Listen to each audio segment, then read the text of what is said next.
front of me is LENOVO Tab Plus 11.5, and today I would like to show you how you can switch on and use voice typing.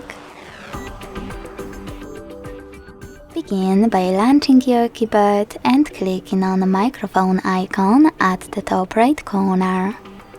If it's not visible, just like in my case, select this gear instead. Tap on voice typing and use this switcher right next to it to activate it.